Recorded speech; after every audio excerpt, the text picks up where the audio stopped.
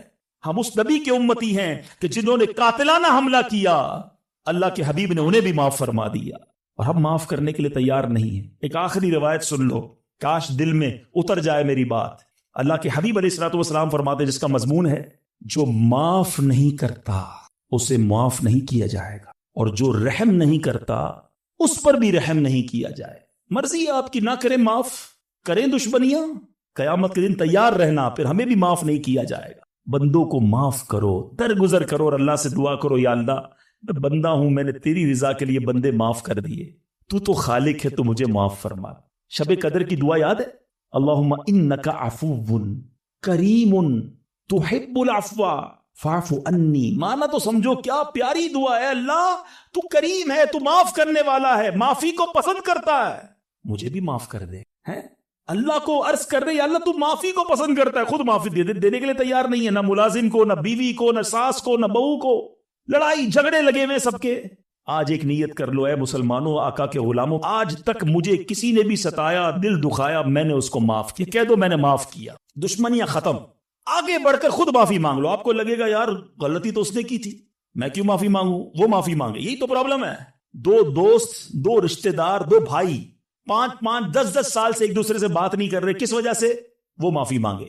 ایک سوری نے دو دوستوں کو گھر پہ بٹھایا ہوا ہے, میاں بیوی الگ بیٹھے ہوئے, رشتہ دار دور ہے, کیوں؟ وہ پہلے معافی مانگ لے, بس میں معافی مانگ لوں گا, میں معاف کر دوں گا. ارے آپ آگے بڑھ کے معافی مانگ لو نا. ہماری میمنی میں ایک جملہ کہا جاتا ہے, جو نمیوں وہ اللہ کے گمیوں, جو جھک جاتا ہے وہ اللہ کو پسند آ جاتا ہے. آپ آگے بڑھ جاؤ, آپ فون کر دو آج, اے میرے بھائی کئی سال ہو گئے آپ ناراض ہیں, جو بھی مجھ سے غلطی ہوئی اللہ کی رضا کے لیے معاف کر دو, میں آپ کے گھر مٹھائی کا ڈبہ لے کر آنا چاہتا ہوں. ارے جاؤ یار, دوستی کر لو. یہ رشتہ دار, یہ پیار کرنے والے دنیا میں ویسے ہی تھوڑے ہوتے ہیں. ان تھوڑوں سے ہی ہم نے دشمنیاں لگائی ہوئی ہیں. تھوڑی لائف ہے, پیار سے گزارو, محبت سے گزارو, ختم کر دو دشمنیاں, پھر دیکھو انشاءاللہ کیسے محبتیں بڑھتی ہیں.